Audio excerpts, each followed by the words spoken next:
Hello दोस्तों, हम लोग PYQ सीरीज़ कर रहे हैं। ये यूपी पीसीएस का पेपर करेंगे। ये 2012 का पेपर है जो कि आगे आने वाले यूपी में भी जो भी स्टेट पीसीएस पेपर होगा या फिर एसआई के पेपर होते हैं या जहाँ भी सामान्य अध्ययन से क्वेश्चन पूछे जाएंगे उसके लिए काफ़ी महत्वपूर्ण सेशन होंगे। और अदर स्टेट के लिए भी जहाँ भी पीसीएस का पेपर होगा, जैसे राजस्थान पीसीएस होता है, उत्तराखंड, बिहार पीसीएस, या फिर बीपीएससी के थ्रू जो टीचर्स का एग्ज़ाम लिए जाते हैं, या फिर अदर स्टेट में भी जो शिक्षक भर्ती होता है जहाँ सामान्य अध्ययन से क्वेश्चन पूछे जाएंगे उसके लिए काफ़ी महत्वपूर्ण सेशन होंगे। ये 2012 का पेपर है यूपी पीसीएस का। चलिए स्टार्ट करते हैं। सामान्य अध्ययन का क्वेश्चन पेपर है। चलिए स्टार्ट करते हैं। ये सूची 1 को सूची 2 से मिलाना है। मांडा कहाँ है? तो मांडा है जम्मू कश्मीर में। ठीक है, मांडा जम्मू कश्मीर में। दायमाबाद कहाँ है? तो दायमाबाद महाराष्ट्र में है। दायमाबाद महाराष्ट्र में। और कालीबंगा कहाँ है? तो कालीबंगा है राजस्थान में। कालीबंगा राजस्थान में है। सी का पहला हो गया, कालीबंगा राजस्थान में। और राखीगढ़ी कहाँ है? तो राखीगढ़ी हरियाणा में है। ठीक है, राखीगढ़ी हरियाणा में। दायमाबाद कहाँ? तो महाराष्ट्र में। कालीबंगा कहाँ? कालीबंगा राजस्थान में। और मांडा कहाँ? जम्मू कश्मीर में। ठीक है, तो ए का तीसरा, बी का चौथा, सी का तीसरा और डी का दूसरा हो गया। ठीक है, ध्यान रखेंगे, काफ़ी रिपीट भी होता है क्वेश्चन, तो इसको ध्यान से करते चलेंगे। निम्नलिखित में से कहीं भी सामान्य अध्ययन से जहाँ भी क्वेश्चन पूछे जाते हैं उसके लिए सारे के लिए इम्पोर्टेंट होंगे। ठीक है दोस्तों, चलिए करते हैं आगे। निम्नलिखित में से कौन सा बौद्ध पवित्र स्थल निरंजना नदी पर स्थित था? तो निम्नलिखित में से कौन सा बौद्ध पवित्र स्थल निरंजना नदी पर स्थित था? तो बोध गया था। ठीक है, बोध गया निरंजना नदी पर स्थित था। ए आंसर हो जाएगा। अशोक का समकालीन तुरमय कहाँ का राजा था? तो अशोक का समकालीन तुरमय जो था वो मिस्र का राजा था। ए आंसर हो जाएगा। नेक्स्ट क्वेश्चन देखते हैं। निम्नलिखित में से कौन एक सही सुमेलित नहीं है? तो इनमें से सही सुमेलित नहीं पूछ रहा है। तो कर्पूर मंजरी, ये हर्ष का नहीं है कर्पूर मंजरी। ठीक है, बाकी मालविकाग्निमित्र कालिदास का है, सही। मालविकाग्निमित्र कालिदास का सही है। मुद्रा राक्षस विशाखदत्त का, ये भी सही है। सौंदरानंद ये अश्वघोष का है, ये भी सही है। लेकिन ये कर्पूर मंजरी हर्ष का नहीं है। ठीक है, तो यही आंसर हो जाएगा, सही नहीं पूछ रहा था। नेक्स्ट क्वेश्चन देखते हैं। निम्नलिखित में से कौन जहांगीरी चित्रकार थे? निम्नलिखित में से कौन जहांगीरी चित्रकार थे, मतलब जहांगीर के समय के चित्रकार कौन थे?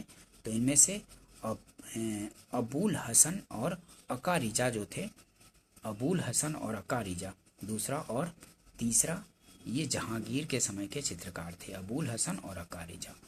ठीक है, ध्यान रखेंगे, दूसरा और तीसरा मतलब बी आंसर हो जाएगा। नेक्स्ट क्वेश्चन देखते हैं। सूची 1 को सूची 2 से मिलान करना है। कुभा को वैदिक नदियां हैं और इसके आधुनिक नाम क्या हैं उससे मैच कर।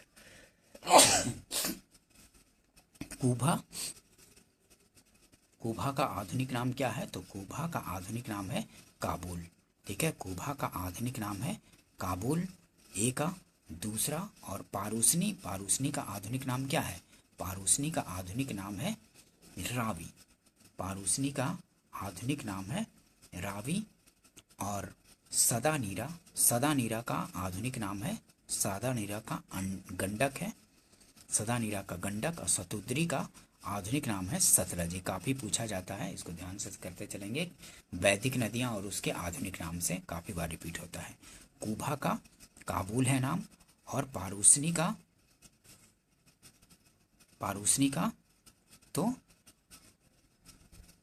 का रावी, और सदानीरा का गंडक, और शतुद्री का सतलज। तो ए का दूसरा, बी का तीसरा, सी का पहला और डी का चौथा हो जाएगा। ठीक है, बी आंसर हो जाएगा। नेक्स्ट क्वेश्चन देखते हैं। निम्नलिखित में से कौन महाभारत के तेलुगु अनुवादों के लिए विख्यात है? तो निम्नलिखित में से कौन महाभारत के तेलुगु अनुवादों के लिए विख्यात है? तो नन्नय और टिक्कन जो है ये महाभारत के तेलुगु अनुवादों के लिए विख्यात हैं। कौन कौन? तो नन्नय और टिक्कन जो है महाभारत के तेलुगु अनुवादों के लिए विख्यात हैं, नन्नय और टिक्कन। तीसरा और चौथा हो जाएगा, सी आंसर हो जाएगा। नेक्स्ट क्वेश्चन देखते हैं, निम्नलिखित में से कौन संगम पतन पश्चिमी तट पर स्थित थे? नीचे दिए गए कूट से सही उत्तर चुनिए। पश्चिमी तट पर संगम पतन पूछ रहा है, निम्नलिखित में से कौन संगम पतन पश्चिमी तट पर स्थित थे? नीचे दिए गए कूट से सही उत्तर चुनना है। तो इनमें से तोंडी और मुसीरी जो थे ये पश्चिमी तट पर स्थित थे, संगमकालीन पतन थे, मतलब बंदरगाह था संगम काल में। तोंडी और मुसीरी ये पश्चिमी तट पर स्थित थे। तीसरा और चौथा मतलब सी आंसर हो जाएगा। संगम काल में ये पश्चिमी तट पर स्थित पतन थे। कौन कौन? तोंडी और मुसीरी, सी आंसर हो जाएगा। ध्यान रखेंगे, इसको कई बार रिपीट हो जाता है। नेक्स्ट क्वेश्चन देखते हैं, पुनर्वर्धन भुक्ति अवस्थित थी कहाँ? तो उत्तर बंगाल में स्थित थी। पुनर्वर्धन भुक्ति अवस्थित थी उत्तरी बंगाल में, उत्तर बंगाल में, ए आंसर हो जाएगा। नेक्स्ट क्वेश्चन देखते हैं, वह प्रसिद्ध जैन आचार्य कौन थे जिनको अकबर ने बहुत सम्मानित किया था? तो वह प्रसिद्ध जैन आचार्य कौन थे जिनको अकबर ने बहुत सम्मानित किया था? तो वो थे हरि विजय सूरी थे। इन्हीं को अकबर ने बहुत सम्मानित किया था, जैन आचार्य थे हरि विजय सूरी, बी आंसर होगा। नेक्स्ट क्वेश्चन देखते हैं, किसके सिक्कों पर बगदाद के अंतिम खलीफा का नाम सर्वप्रथम अंकित हुआ? किसके सिक्कों पर बगदाद के अंतिम खलीफा का नाम सर्वप्रथम अंकित हुआ? तो अलाउद्दीन मसूद शाह का। किसके सिक्कों पर? तो अलाउद्दीन मसूद शाह के सिक्कों पर बगदाद के अंतिम खलीफा का नाम सर्वप्रथम अंकित हुआ था। ठीक है, डी आंसर हो जाएगा। नेक्स्ट क्वेश्चन देखते हैं, राजा राम मोहन राय को राजा की उपाधि किसने दी थी? तो राजा की उपाधि राजा राम मोहन राय को किसने दी थी? आप लोग को पता होगा अच्छे से, अकबर द्वितीय थे। ठीक है, अकबर द्वितीय ने राजा राम मोहन राय को राजा की उपाधि दी थी, बी आंसर हो जाएगा। नेक्स्ट क्वेश्चन देखते हैं, औरंगजेब की मृत्यु के समय मराठा नेतृत्व किसके हाथों में था? तो जब औरंगजेब की मृत्यु 1707 ईस्वी में हुई थी, उस समय मराठा नेतृत्व किसके हाथ में था? तो ताराबाई के हाथ में था। ताराबाई के हाथ में उस समय मराठा नेतृत्व था। ठीक है, डी आंसर हो जाएगा, जिस समय 1707 ईस्वी में औरंगजेब की मृत्यु जब हुई थी। नेक्स्ट क्वेश्चन देखते हैं, वह चोल राजा कौन था जिसने श्रीलंका को पूर्ण स्वतंत्रता दी और सिंहल राजकुमार के साथ अपनी पुत्री का विवाह कर दिया था? तो वो थे कुलोत्तुंग प्रथम। ठीक है, कुलोत्तुंग प्रथम थे। वह चोल राजा कौन थे जिसने श्रीलंका को पूर्ण स्वतंत्रता दी और सिंहल राजकुमार के साथ अपनी पुत्री का विवाह कर दिया था?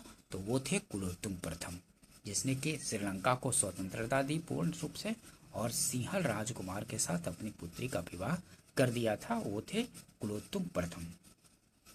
नेक्स्ट क्वेश्चन देखते हैं, सूची 1 को सूची 2 से मिलान करना है। एक तरफ है समाचार पत्र और दूसरा है भाषा। सूची 1 में समाचार पत्र और किस भाषा में प्रकाशित हुई थी उसके बारे में मैच करना है। तो भारत मित्र किस भाषा में थी? तो भारत मित्र था हिंदी भाषा में। ठीक है, भारत मित्र हिंदी भाषा में। और राष्ट्रमत किस भाषा में था? तो राष्ट्रमत था मराठी में। और प्रजामित्र किस भाषा में था? तो प्रजामित्र गुजराती में। और नायक जो था, नायक किस भाषा में था? तो बंगाली में था। ठीक है, नायक बंगाली में। तो ए का तीसरा, बी का चौथा, सी का दूसरा और डी का पहला। ठीक है, भारत मित्र किस में? तो हिंदी में था। राष्ट्रमत मराठी में।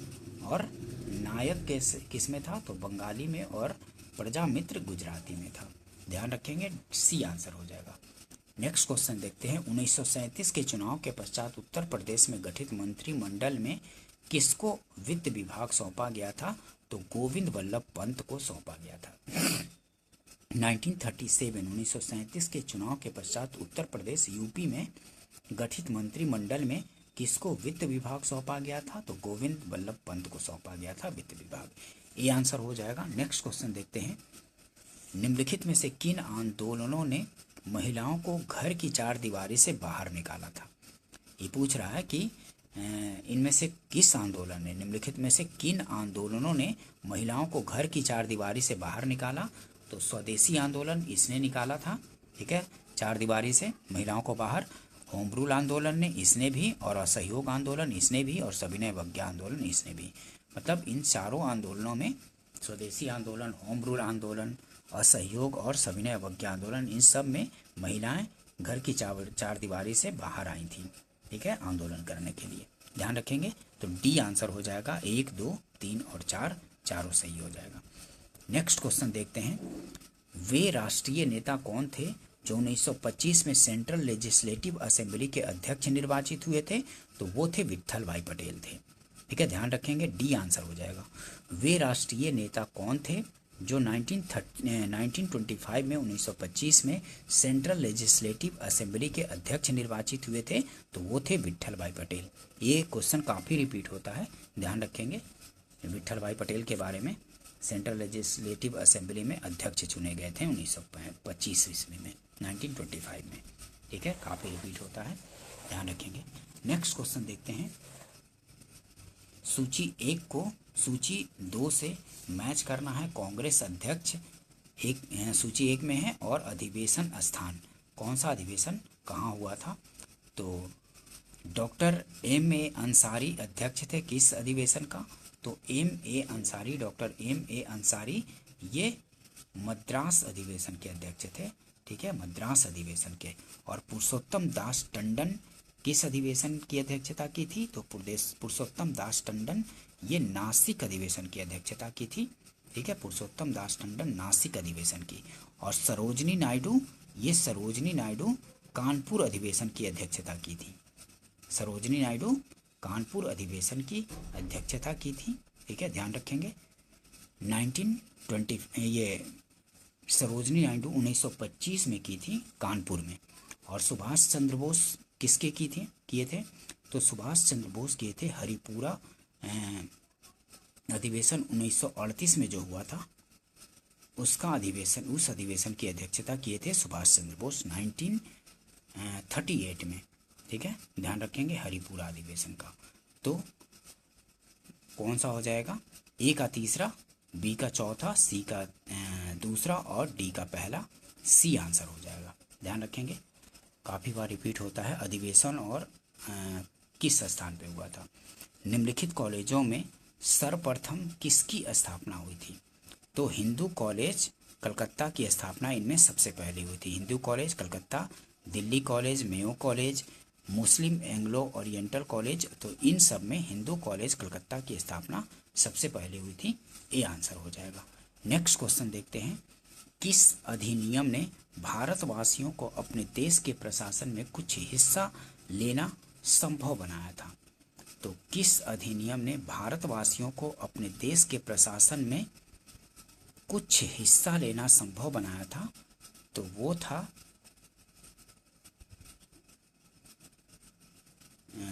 किस अधिनियम ने भारतवासियों को अपने देश के प्रशासन में कुछ हिस्सा लेना संभव बनाया था? तो वो था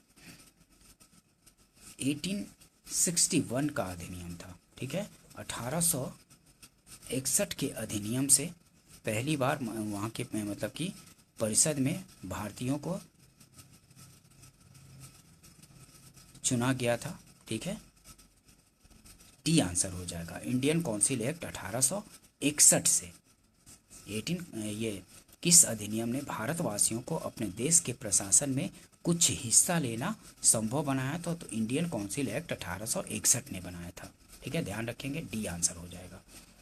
नेक्स्ट क्वेश्चन देखते हैं, प्रथम महायुद्ध के दौरान कहाँ पर भारत की एक अंतरिम सरकार बनी थी जिसके प्रेसिडेंट राजा महेंद्र प्रताप थे? तो वो था अफगानिस्तान में, ठीक है, अफगानिस्तान, ये आंसर हो जाएगा। प्रथम महायुद्ध के दौरान कहाँ पर भारत की एक अंतरिम सरकार बनी थी जिसके प्रेसिडेंट राजा महेंद्र प्रताप थे? तो वो बना था अंतरिम सरकार अफगानिस्तान में बना था, ये आंसर होगा। नेक्स्ट क्वेश्चन देखते हैं।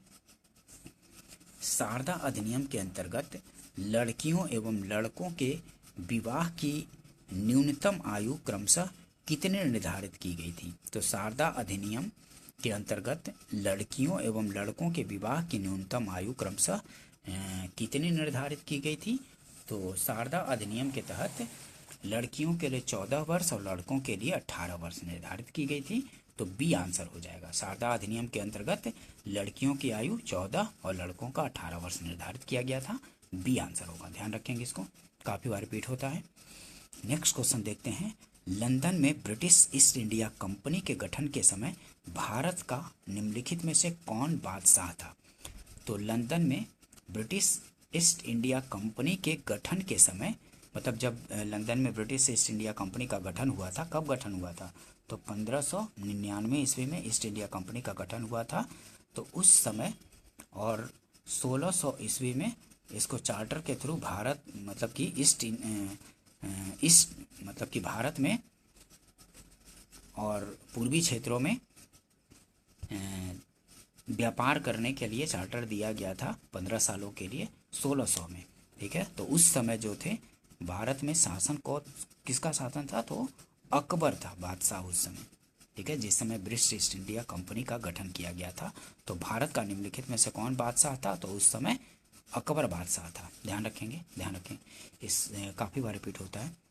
नेक्स्ट क्वेश्चन देखेंगे। निम्नलिखित में से किस वाद में उच्चतम न्यायालय ने धारणा प्रस्तुत की कि उद्देशिका संविधान का भाग है? तो निम्नलिखित में से किस वाद में उच्चतम न्यायालय ने धारणा प्रस्तुत की कि उद्देशिका संविधान का भाग है? तो बम्बई बनाम यूनियन ऑफ इंडिया मामले में ये उद्देशिका संविधान का भाग है, ये कहा गया था। ठीक है, बम्बई बनाम यूनियन ऑफ इंडिया मामले में सी आंसर होगा।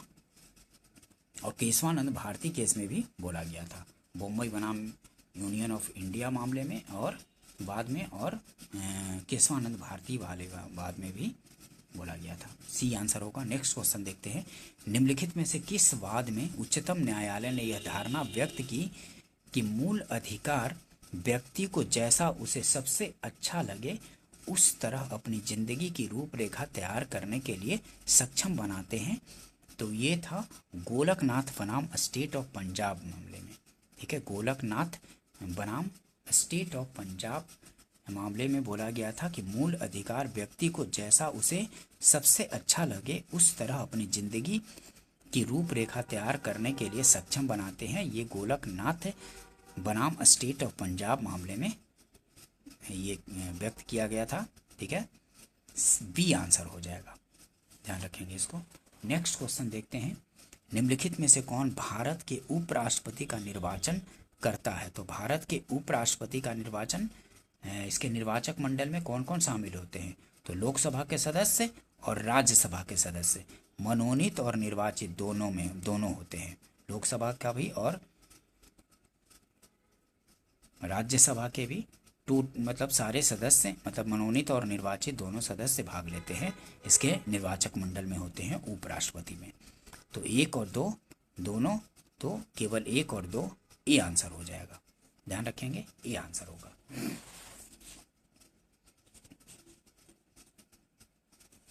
नेक्स्ट क्वेश्चन देखेंगे दोस्तों अगर सेशन पसंद आए तो इसको लाइक कीजिए, अपने फ्रेंड सर्कल में शेयर भी कर दीजिए, और अगर आपने चैनल को सब्सक्राइब नहीं किया है स्टडी फॉर गवर्नमेंट जॉब्स को, तो इसको सब्सक्राइब कर लीजिए ताकि इस तरह के इंपॉर्टेंट वीडियो कभी भी डालूं तो आपको नोटिफिकेशन मिल सके और आप इस तरह के इंपॉर्टेंट वीडियो का अपनी तैयारी में बेहतर तरीके से उपयोग कर सकें। चलिए देखते हैं आगे। भारत के मुख्य निर्वाचन आयुक्त की पदावधि क्या है? तो भारत के मुख्य निर्वाचन आयुक्त की पदावधि 6 वर्ष या 65 वर्ष की आयु तक जो भी पहले हो वही होता है। ठीक है, 6 वर्ष या 65 वर्ष की आयु तक जो भी पहले हो, सी आंसर हो जाएगा। नेक्स्ट क्वेश्चन देखते हैं। निम्नलिखित में से कौन योजना आयोग तथा राज्य सरकारों के बीच समन्वयकर्ता का कार्य करता है? तो निम्नलिखित में से कौन योजना आयोग तथा राज्य सरकारों के बीच समन्वयकर्ता का कार्य करता है? तो राष्ट्रीय विकास परिषद करता था। अब तो योजना आयोग के स्थान पर नीति आयोग का गठन कर दिया गया है 2015 में, 1 जनवरी 2015 से। ठीक है, मतलब योजना आयोग को समाप्त करके उसके स्थान पर अब नीति आयोग का गठन 2015 में कर दिया गया था। नरेंद्र मोदी जब मतलब कि प्रधानमंत्री थे उस समय, उसी समय नीति आयोग का गठन किया गया था। नेक्स्ट क्वेश्चन देखेंगे,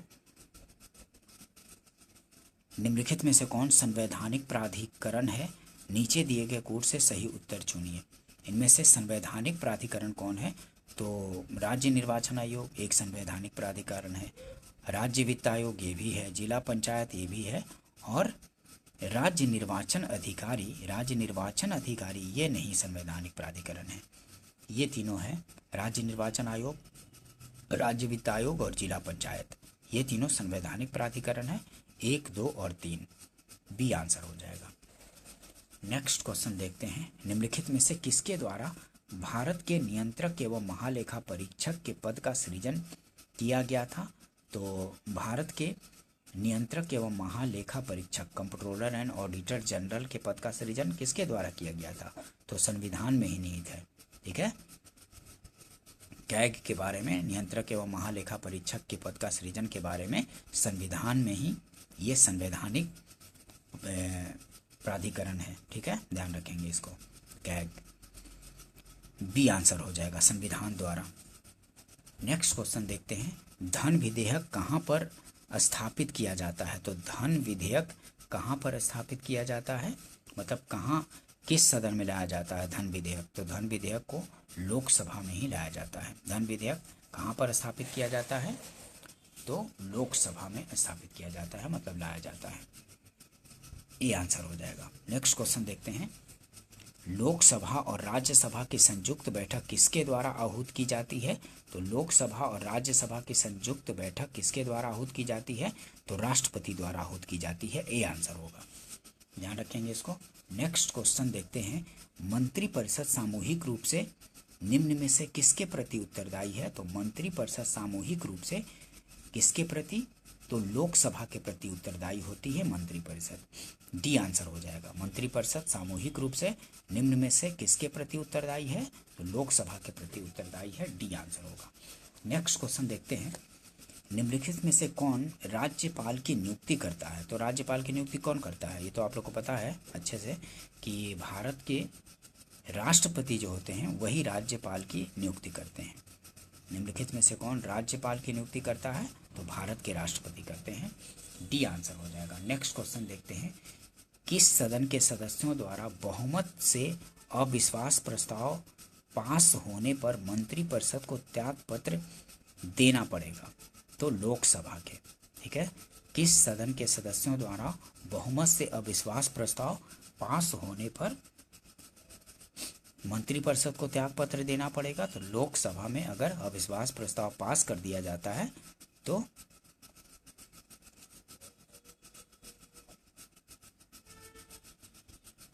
मंत्रिपरिषद को त्याग पत्र देना पड़ता है। ये आंसर हो जाएगा। नेक्स्ट क्वेश्चन देखते हैं, भारत के निम्नलिखित राष्ट्रपतियों में से कौन ट्रेड यूनियन आंदोलन से संबद्ध रहा है? तो ट्रेड यूनियन आंदोलन से संबद्ध इनमें से बीवी गिरी रहे हैं। ये आंसर हो जाएगा, बीवी गिरी। ए आंसर होगा। ठीक है, निम्नलिखित भारत के निम्नलिखित राष्ट्रपतियों में से कौन ट्रेड यूनियन आंदोलन से संबद्ध रहा है? तो बीवी गिरी रहे थे। ए आंसर होगा। नेक्स्ट क्वेश्चन देखते हैं,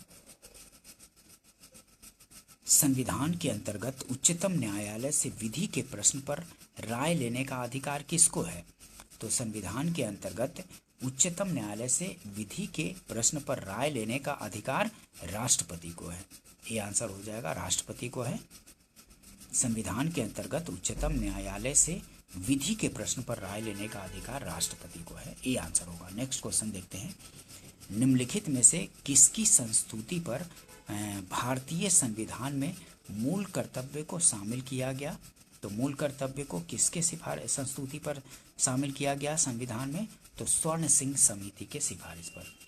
ठीक है, स्वर्ण सिंह समिति के संस्तुति पर ही मूल कर्तव्य को शामिल किया गया है संविधान में। निम्नलिखित में से किसकी संस्तुति पर भारतीय संविधान में मूल कर्तव्य को सम्मिलित किया गया है? तो स्वर्ण सिंह समिति के संस्तुति पर। सी आंसर हो जाएगा। नेक्स्ट क्वेश्चन देखते हैं, भारतीय संसद में निम्नलिखित में से कौन शामिल है? तो भारतीय संसद में कौन शामिल होते हैं? तो राष्ट्रपति और दोनों सदन, मतलब राष्ट्रपति, लोकसभा और राज्यसभा, मतलब दोनों सदन और राष्ट्रपति, ये भारतीय संसद में शामिल होते हैं। ठीक है, ये काफ़ी बार रिपीट होता है, ध्यान रखेंगे इसको कि भारतीय संसद में कौन शामिल है निम्नलिखित में से? तो राष्ट्रपति और दोनों सदन, मतलब कि राष्ट्रपति, लोकसभा और राज्यसभा। डी आंसर हो जाएगा। नेक्स्ट क्वेश्चन देखते हैं, राज्य विधानसभा में कोई भी धन विधेयक पूरा स्थापित नहीं किया जा सकता बगैर, तो राज्य विधानसभा में कोई भी धन विधेयक पूरा स्थापित नहीं किया जा सकता बगैर राज्य के राज्यपाल की संस्तुति के बगैर नहीं स्थापित किया जा सकता है। ध्यान रखेंगे कि राज्य विधानसभा में कोई भी धन विधेयक पूरा स्थापित नहीं किया जा सकता बगैर किसके? तो राज्य के राज्यपाल की संस्तुति के बगैर नहीं किया जा सकता है। बी आंसर होगा। नेक्स्ट क्वेश्चन देखते हैं, संसद राज्य सूची के विषय के संबंध में कानून बना सकती है? तो संसद राज्य सूची के विषय के संबंध में कानून बना सकती है तो यदि राज्यसभा ऐसा संकल्प पारित करती है तो। संसद राज्य सूची के विषय के संबंध में कानून बना सकती है कब? तो यदि राज्यसभा ऐसा संकल्प पारित कर देती है तब। ठीक है, तब संसद जो है राज्य सूची के विषय पर कानून बना सकती है। बी आंसर हो जाएगा। ठीक है, नेक्स्ट क्वेश्चन देखते हैं, उच्चतम न्यायालय में संविधान के निर्वाचन से संबंधित मामलों की सुनवाई करने के लिए न्यायाधीशों की संख्या कम से कम कितनी होनी चाहिए? तो उच्चतम न्यायालय में संविधान के निर्वाचन से संबंधित मामलों की सुनवाई करने के लिए न्यायाधीशों की संख्या कम से कम कितनी होनी चाहिए? तो कम से कम 5 होनी चाहिए। ठीक है, संविधान के निर्वाचन से संबंधित, ठीक है, मामले की सुनवाई अगर करनी हो संविधान के निर्वाचन से संबंधित तो उसमें 5 न्यायाधीशों का पीठ होगा, कम से कम 5 न्यायाधीश का। डी आंसर होगा, ध्यान रखेंगे इसको, काफ़ी बार रिपीट होता है। नेक्स्ट क्वेश्चन देखते हैं, निम्न में से किस राज्य में पंचायती राज का शुभारंभ सबसे पहले हुआ? तो पंचायती राज का शुभारंभ सबसे पहले कब हुआ था, कहाँ हुआ था? तो राजस्थान में हुआ था। निम्न में से किस राज्य में पंचायती राज का शुभारंभ सबसे पहले हुआ? तो राजस्थान में हुआ था। सी आंसर होगा। नेक्स्ट क्वेश्चन देखते हैं, निम्न में से कौन सा क्षेत्र ज्वारीय ऊर्जा उत्पादन का प्रमुख क्षेत्र है?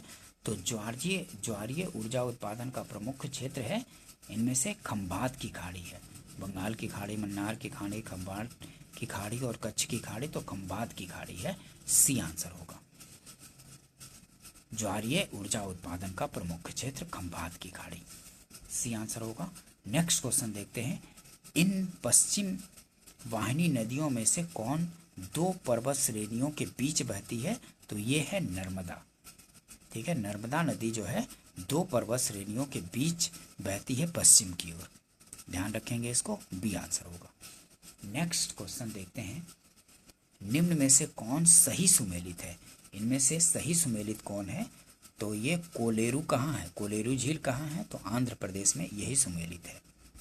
ठीक है, कोलेरू झील आंध्र प्रदेश में यही सुमेलित है। सी आंसर होगा।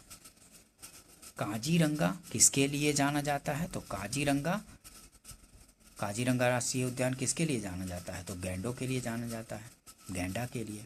ठीक है, काजीरंगा किसके लिए? तो गैंडा के लिए। असम में है काजीरंगा राष्ट्रीय उद्यान, ध्यान रखेंगे इसको। निम्न में से कौन सुमेलित नहीं पूछ रहा है? सुमेलित नहीं है तो नागार्जुन सागर, गोदावरी नदी, ये सुमेलित नहीं है, गोदावरी नदी पर नहीं है नागार्जुन सागर। ठीक है, ध्यान रखेंगे। ये नागल बांध कहाँ है? सतलज नदी पर है। सरदार सरोवर नर्मदा नदी पर है और हीरा कुंडबाद महानदी पर है, लेकिन नागार्जुन सागर गोदावरी नदी पर नहीं है। सी आंसर हो जाएगा।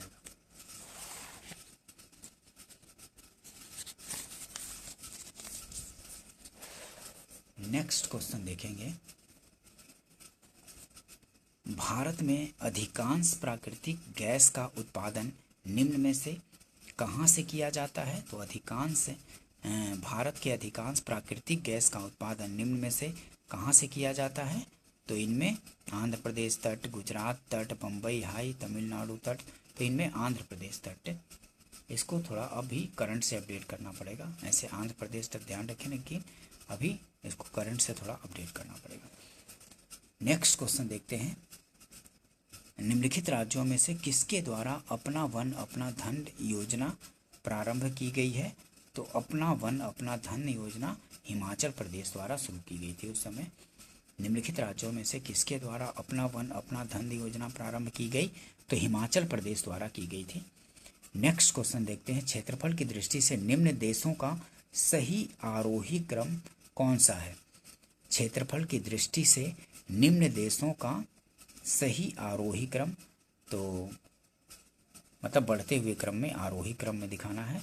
तो अर्जेंटीना से बड़ा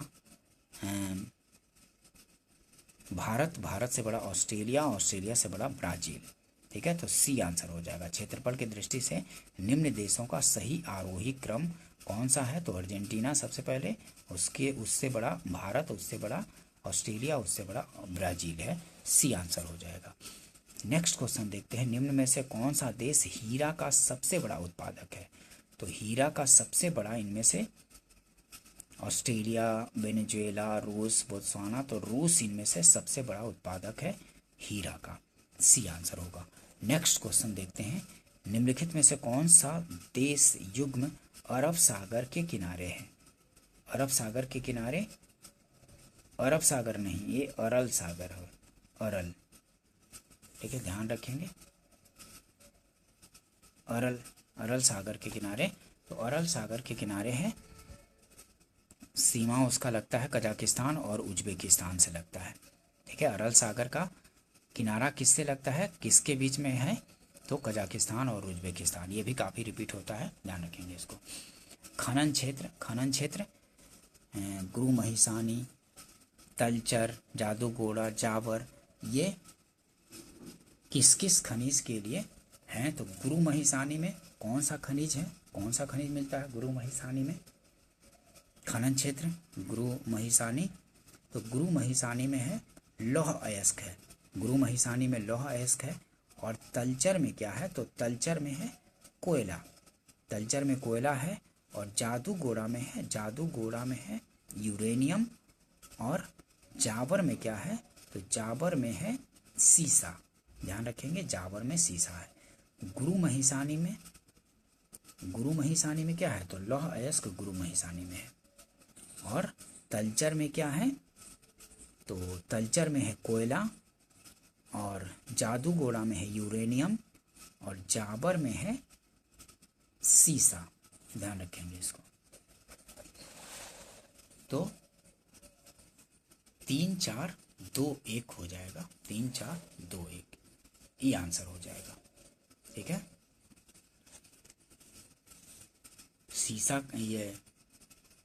सीसा कहाँ है? लौह अयस्क गुरु महिसानी में था। ठीक है, ध्यान रखेंगे। नेक्स्ट क्वेश्चन देखते हैं, भारत के निम्नलिखित बंदरगाहों में से कौन सा खुला सागरीय बंदरगाह है? तो भारत के निम्नलिखित बंदरगाहों में से कौन सा खुला सागरीय बंदरगाह है? तो चेन्नई जो है खुला सागरीय बंदरगाह है। नेक्स्ट क्वेश्चन देखते हैं, भारत के निम्न राज्यों में से किसमें सागवान का वन पाया जाता है? तो भारत के निम्न राज्यों में से किसमें सागवान का वन पाया जाता है? तो मध्य प्रदेश में सागवान का वन पाया जाता है। ये आंसर हो जाएगा। नेक्स्ट क्वेश्चन देखते हैं, निम्नलिखित में से कौन सी दक्षिण भारत की सबसे ऊंची चोटी है? तो अनाईमुडी जो है ये दक्षिण भारत की सबसे ऊंची चोटी है। निम्नलिखित में से कौन सी दक्षिण भारत की सबसे ऊंची चोटी है? तो जो अनाईमुडी है वही जो है दक्षिण भारत की सबसे ऊंची चोटी है। ये आंसर होगा। नेक्स्ट क्वेश्चन देखते हैं, निम्नलिखित में से कौन सा राज्य भारत में मैग्नीज का सर्वाधिक उत्पादन करता है? तो मैग्नीज का सर्वाधिक उत्पादन उड़ीसा करता है। डी आंसर हो जाएगा। ये डाटा वाला क्वेश्चन थोड़ा अपडेट भी करना होता है, ठीक है, एग्जाम से पहले। मूंगफली निम्नलिखित में से कहाँ की प्रमुख फसल है? तो मूंगफली निम्नलिखित में से कहाँ की प्रमुख फसल है? तो गाम्बिया की है। गाम्बिया की प्रमुख फसल है मूंगफली। नेक्स्ट क्वेश्चन देखते हैं। संयुक्त राज्य अमेरिका के दक्षिण कैलिफोर्निया में स्थित मृतक घाटी डेथ वैली निम्नलिखित में से किसका उदाहरण है? तो रिफ्ट घाटी का उदाहरण है। डी आंसर हो जाएगा। संयुक्त राज्य अमेरिका के दक्षिण कैलिफोर्निया में स्थित मृतक घाटी डेथ वैली निम्नलिखित में से किसका उदाहरण है? तो रिफ्ट घाटी का उदाहरण है। डी आंसर होगा। नेक्स्ट क्वेश्चन देखते हैं। निम्नलिखित में से कौन शीतोष्ण घास का मैदान नहीं है? तो इनमें से शीतोष्ण घास का मैदान नहीं पूछ रहा है। तो पंपास ये शीतोष्ण घास का मैदान है, वेल्ड भी है, डाउन्स भी है, लेकिन सवाना जो है ये सवाना ये उष्णकटिबंधीय घास का मैदान है। ध्यान रखेंगे। ये पंपास कहाँ है? तो दक्षिण अमेरिका में पाया जाता है शीतोष्ण घास का मैदान। ये वेल्ड कहाँ? तो दक्षिण अफ्रीका में शीतोष्ण घास का मैदान है। और डाउन्स कहाँ है? तो ऑस्ट्रेलिया में पाया जाता है। ठीक है, ऑस्ट्रेलिया में ये डाउन शीतोष्ण घास का मैदान है। और सवाना ये अफ्रीका वाले क्षेत्र में, अफ्रीका में सवाना घास का मैदान ये उष्णकटिबंधीय घास का मैदान है सवाना। ध्यान रखेंगे इसको। नेक्स्ट क्वेश्चन देखते हैं। निम्नलिखित में से किस घास का मैदान काफ़ी पूछा जाता है, तो ध्यान रखेंगे उसको। निम्नलिखित में से किस सागर में लवणता सबसे अधिक है? तो इनमें से कैस्पियन सागर, भूमध्य सागर, लाल सागर, मृत सागर। तो इनमें से निम्नलिखित में से किस सागर में लवणता सबसे अधिक है? तो मृत सागर में लवणता सबसे अधिक है। डी आंसर हो जाएगा। नेक्स्ट क्वेश्चन देखते हैं। निम्नलिखित युगों में से कौन एक सही सुमेलित नहीं है? तो निम्नलिखित युगों में से कौन एक सही सुमेलित नहीं पूछ रहा है? तो बंतु जो है, बंतु सहारा में नहीं पाया जाता है। बंतु सहारा में नहीं, यही सुमेलित नहीं है, बी सुमेलित नहीं है। फुलानी पश्चिमी अफ्रीका में सही है। मसाई पूर्वी अफ्रीका में ये भी सही है। नूबा सूडान में ये भी सही है, लेकिन बंतु सहारा में नहीं। बी आंसर हो जाएगा। नेक्स्ट क्वेश्चन देखते हैं। निम्नलिखित में से कहाँ विश्व का सबसे बड़ा प्रमाणित तेल भंडार स्थित है? तो निम्नलिखित में से कहाँ विश्व का सबसे बड़ा प्रमाणित तेल भंडार स्थित है? तो वेनेजुएला में है। ये आंसर हो जाएगा। सबसे बड़ा प्रमाणित तेल भंडार वेनेजुएला में है। नेक्स्ट क्वेश्चन देखते हैं। भारत में धारणीय विकास के दृष्टिकोण से विद्युत उत्पादन का सबसे अच्छा स्रोत कौन सा है? तो इनमें से पूछ रहा है कि भारत में धारणीय विकास के दृष्टिकोण से विद्युत उत्पादन का सबसे अच्छा स्रोत कौन सा है? तो कोयला, खनिज तेल एवं गैस, जल विद्युत, परमाणु ऊर्जा। तो इन सब में, चारों में जल विद्युत जो है इनमें विद्युत उत्पादन का सबसे अच्छा स्रोत है। ठीक है, सी आंसर हो जाएगा। नेक्स्ट क्वेश्चन देखते हैं। निम्नलिखित में से कौन सी खरीफ फसल नहीं है? तो इनमें से खरीफ फसल कौन नहीं है? तो कपास खरीफ फसल है, मूंगफली भी है, मक्का भी है, लेकिन सरसों जो है ये खरीफ फसल नहीं है। डी आंसर हो जाएगा। सरसों खरीफ फसल नहीं है। नेक्स्ट क्वेश्चन देखते हैं। भारत के निम्न राज्यों में से किसमें तंबाकू की कृषि के अंतर्गत बृहत्तम क्षेत्र है? तो भारत के निम्न राज्यों में से किसमें तंबाकू की कृषि के अंतर्गत बृहत्तम क्षेत्र है 2010 के अनुसार? तो आंध्र प्रदेश में। सी आंसर हो जाएगा। नेक्स्ट क्वेश्चन देखेंगे। निम्नलिखित में से किस केंद्र शासित प्रदेश में आबादी का घनत्व सबसे कम है? तो निम्नलिखित में से किस केंद्र शासित प्रदेश में आबादी का घनत्व सबसे कम है? तो अंडमान और निकोबार द्वीप समूह में आबादी का घनत्व सबसे कम है। सी आंसर हो जाएगा। अभी तो 8 केंद्र शासित प्रदेश हो गए हैं और 28 राज्य हैं। ठीक है,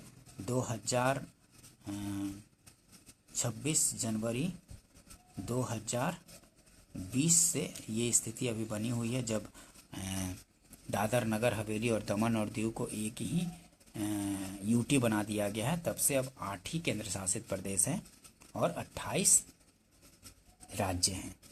ध्यान रखेंगे इसको। भारत की जनगणना 2011 के अंतिम आंकड़ों के अनुसार निम्नलिखित में से किस राज्य में शिशु लिंगानुपात सर्वाधिक है?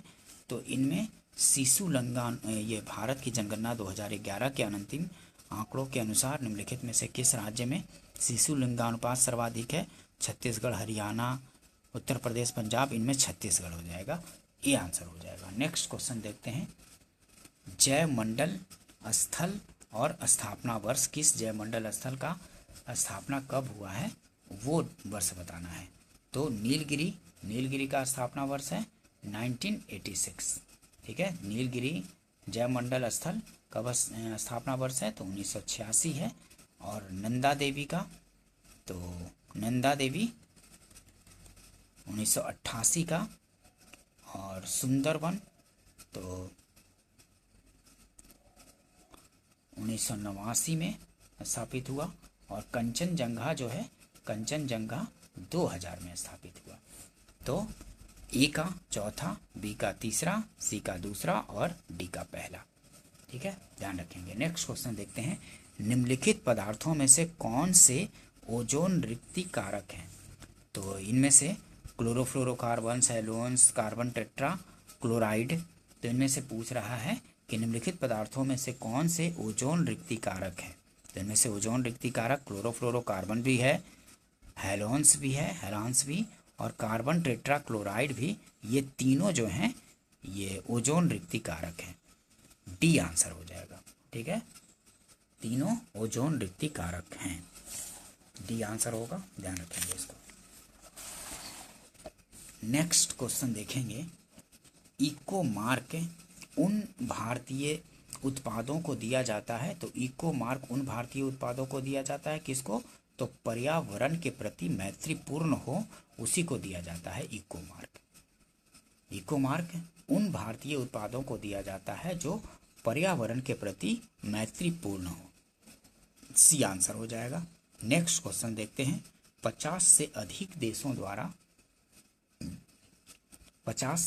देशों द्वारा समर्थित संयुक्त राष्ट्र का मौसम परिवर्तन समझौता कब प्रभावी हुआ? तो 21 मार्च 1994 से प्रभावी हुआ था। 50 से अधिक देशों द्वारा समर्थित संयुक्त राष्ट्र का मौसम परिवर्तन समझौता कब प्रभावी हुआ? तो 21 मार्च 1994 से प्रभावी हुआ। अपने प्रदूषकों, नेक्स्ट क्वेश्चन देखते हैं। अपने प्रदूषकों के कारण निम्न में से कौन सी नदी जैविक मरुस्थल है? तो इनमें से जैविक मरुस्थल यमुना, पेरियार, दामोदर, महानदी। तो दामोदर नदी जो है जैविक मरुस्थल कहलाती है। अपने प्रदूषकों के कारण निम्न में से कौन सी नदी जैविक मरुस्थल कौन कहलाती है? तो दामोदर नदी जो है ये जैविक मरुस्थल कहलाती है। नेक्स्ट क्वेश्चन देखते हैं। वर्ष 2011 के अनुमान के अनुसार विश्व की जनसंख्या का कितना प्रतिशत भारत में रहता है? तो विश्व की जनसंख्या का मतलब कि 17.5% लोग निवास करते हैं भारत में 2011 की जनगणना के अनुमान के अनुसार। ठीक है, 17.5%। 2011 के अनुमान के अनुसार विश्व की जनसंख्या का कितना प्रतिशत भारत में रहता है? तो 17.5, 17.5% लोग रहते हैं भारत में। ठीक है, इसको ध्यान रखेंगे। अभी जब तक 2027 वाला आंकड़ा नहीं आ जाता है, 2027 में सेंसस होना है, ठीक है, तब तक अभी 2011 के अनुसार ही पूछे जाते रहेंगे क्वेश्चन। चिपको आंदोलन मूल रूप से किसके विरुद्ध था? तो वन कटाई के विरुद्ध था चिपको आंदोलन, सी आंसर हो जाएगा। चिपको आंदोलन मूल रूप से किसके विरुद्ध था? तो वन कटाई के विरुद्ध था, ध्यान रखेंगे इसको। नेक्स्ट क्वेश्चन देखते हैं। निम्नलिखित में से कौन सा सही सुमेलित नहीं है? तो इनमें से सही सुमेलित नहीं पूछ रहा है। तो पारिस्थितिकीय विज्ञान केंद्र ये बेंगलुरु में है, सही है।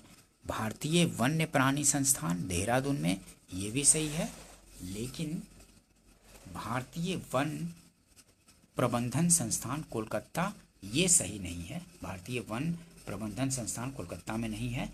और हिमालयी पर्यावरण एवं विकास का गोविंद वल्लभ पंत संस्थान अल्मोड़ा में है, तो ये भी सही है, लेकिन सी सुमेलित नहीं है, तो सी आंसर हो जाएगा।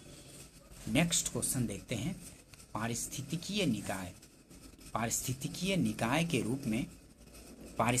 निकाय के रूप में आर्द्र भूमि, बरसाती जमीन निम्नलिखित में से किस हेतु उपयोगी है? तो पारिस्थितिकीय निकाय के रूप में आर्द्र भूमि जो होता है, आर्द्र भूमि बरसाती जमीन, निम्नलिखित में से जो वेटलैंड होता है आर्द्र भूमि किसके लिए उपयोगी होता है? तो पोषक पुनर्प्राप्ति एवं चक्रण हेतु, पोषक पुनर्प्राप्ति एवं चक्रण हेतु सही है इसके लिए। और पौधों द्वारा अवशोषण के माध्यम से भारी धातु को अवमुक्त करने हेतु, ये भी सही है। और तलछट रोक कर नदियों का गादीकरण कम करने हेतु, तो ये उपयुक्त सभी सही हो जाएगा। ठीक है, आर्द्र भूमि का ये सभी काम होता है। क्या क्या? तो पोषक पुनर्प्राप्ति एवं चक्रण हेतु, पौधों द्वारा अवशोषण के माध्यम से भारी धातु को अवमुक्त करने हेतु, और तलछट रोक कर नदियों का गादीकरण कम करने हेतु। ठीक है, सी आंसर हो जाएगा। नेक्स्ट क्वेश्चन देखते हैं, उपयुक्त सभी हो जाएगा, डी आंसर होगा। निम्नलिखित में से किस देश में विश्व के तापमानों पर आंकड़े इकट्ठा करने के लिए वैश्विक वायुमंडल चौकसी स्टेशन स्थापित किया गया है? तो भारत में किया गया है। निम्नलिखित में से किस देश में विश्व के तापमानों पर आंकड़े इकट्ठा करने के लिए वैश्विक वायुमंडल चौकसी स्टेशन स्थापित किया गया? तो भारत में किया गया है। ठीक है, डी आंसर हो जाएगा। विश्व पर्यावरण दिवस मनाया जाता है कब? तो विश्व पर्यावरण दिवस 5 जून को मनाया जाता है। विश्व पर्यावरण दिवस 5 जून को, काफी बार रिपीट होता है, विश्व पर्यावरण दिवस मनाया जाता है 5 जून को। नेक्स्ट क्वेश्चन देखते हैं, भारत के निम्नलिखित क्षेत्रों में से कौन से जैव विविधता की दृष्टि से उत्तेजनशील स्थल माने जाते हैं? तो जैव विविधता की दृष्टि से उत्तेजनशील मतलब सबसे ज़्यादा जैव विविधता इनमें से, तो वो है पूर्वी हिमालय और पश्चिमी घाट है। पूर्वी हिमालय और पश्चिमी घाट, तो बी आंसर हो जाएगा। अब तो पूरा हिमालय ही है, पूरा हिमालय। ठीक है, पूरब से पश्चिम तक जितना पूरा हिमालय है वो पूरा हिमालय आता है अब जैव विविधता की दृष्टि से उत्तेजनशील स्थल में। ठीक है, तो यहाँ लेकिन आंसर हो जाएगा पूर्वी हिमालय और पश्चिमी घाट, बी आंसर हो जाएगा। ठीक है दोस्तों, अगर सेशन पसंद आया हो तो इसको लाइक कीजिए, अपने फ्रेंड सर्कल में शेयर भी कर दीजिए। और अगर आपने channel study for government jobs को अगर सब्सक्राइब नहीं किया है तो इसको सब्सक्राइब कर लीजिए, ताकि इस तरह की इंपॉर्टेंट वीडियो कभी भी डालूं तो आप इसका उपयोग कर सकें और आप अपनी तैयारी को बेहतर करने में इस वीडियो का उपयोग कर सकें। ठीक है, क्योंकि जो भी सामान्य अध्ययन से क्वेश्चन ऑलरेडी पूछे जा चुके होते हैं वो किसी भी स्टेट पीसीएस के लिए या फिर अन्य जनरल कंपटीशन के लिए भी काफ़ी उपयोगी होते हैं। ठीक है दोस्तों, मिलते हैं नेक्स्ट वीडियो में। वीडियो देखने के लिए थैंक यू दोस्तों।